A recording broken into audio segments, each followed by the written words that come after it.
Some people are completely wrong about something and somehow more confident about it than anyone who's actually right. The strangest part is they're not performing. They're not lying to you. They genuinely believe it. Stick around because by the end of this video, you'll have a simple way to check whether you're one of them too, in at least one part of your life. There's no alarm bell for this, no warning light. Being wrong doesn't feel like being wrong. From the inside, it feels exactly the same as being right. It isn't always laziness or arrogance.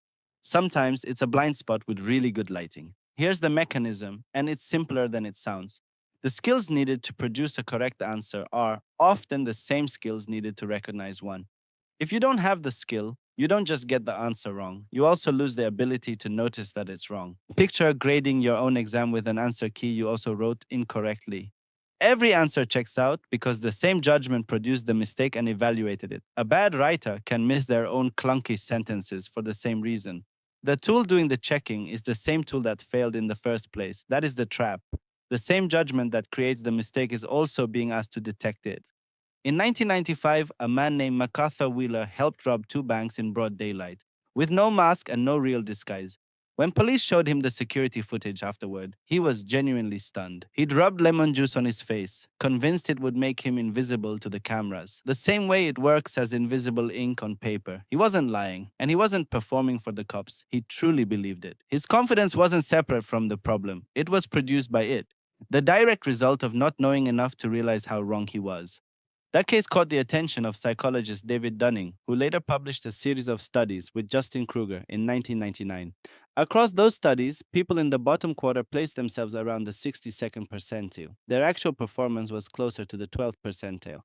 The people who performed worst showed the largest gap between how well they thought they'd done and how well they'd actually done. It wasn't necessarily arrogance, it was the same broken feedback loop running on itself. Here's the part that explains why this happens so easily. When you barely know a topic, you can't see how complicated it actually is. A few facts, a couple of videos, one convincing conversation, and the whole subject looks simple, solved, obvious. Complexity is invisible to you, so certainty feels earned. Someone who's actually studied that same topic for years sees the exceptions, the edge cases, the places where the simple answer quietly falls apart. That's not the same as being unsure of everything. It just means they've seen enough of the terrain to know where the map runs out. That's not indecision, that's information. This is also why watching a few videos on a topic can feel a lot like understanding it. Familiarity and expertise are not the same thing. Familiarity means you've encountered the ideas often enough that they feel understood. Expertise means you can actually use them, test them, and defend them against a hard question. Most people can't tell those two feelings apart from the inside because they feel identical in the moment. You know the vocabulary, so your brain quietly upgrades that into knowing the subject. Most people aren't stupid everywhere, but almost everyone is stupid somewhere. A person can be genuinely sharp at their actual job and still speak with total, unearned certainty the moment the topic shifts to nutrition, politics, or relationships, anything they've never actually been tested on. Being right in one area buys you nothing in another, which raises an uncomfortable question. Not about anyone else in your life, about you, right now watching this. So here's how you actually check. Three quick questions, and be honest when you answer them, because lying to yourself here defeats the entire point of asking. First, can you name a situation where your rule wouldn't apply? If you can't think of one, that's a warning sign, not proof that you're right.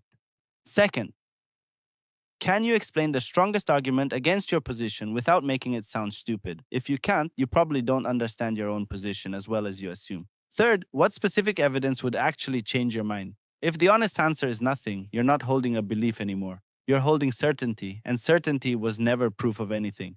Being wrong doesn't make you stupid. Everyone alive is wrong about something, in some area, right now, including whoever wrote this sentence. The real danger was never being wrong. It's mistaking the feeling of certainty for evidence that you're right and never once checking the difference. So, are you one of them? Somewhere, almost certainly. Yes, in some corner of your life you haven't examined closely yet. The only real question is whether you're willing to find out today or whether you'd rather stay comfortable a little longer. If this made you rethink something you were sure about, tell us in the comments one thing you were completely confident about that turned out to be wrong. And subscribe to The Mind Made Simple if you want more of the psychology hiding behind your everyday thinking.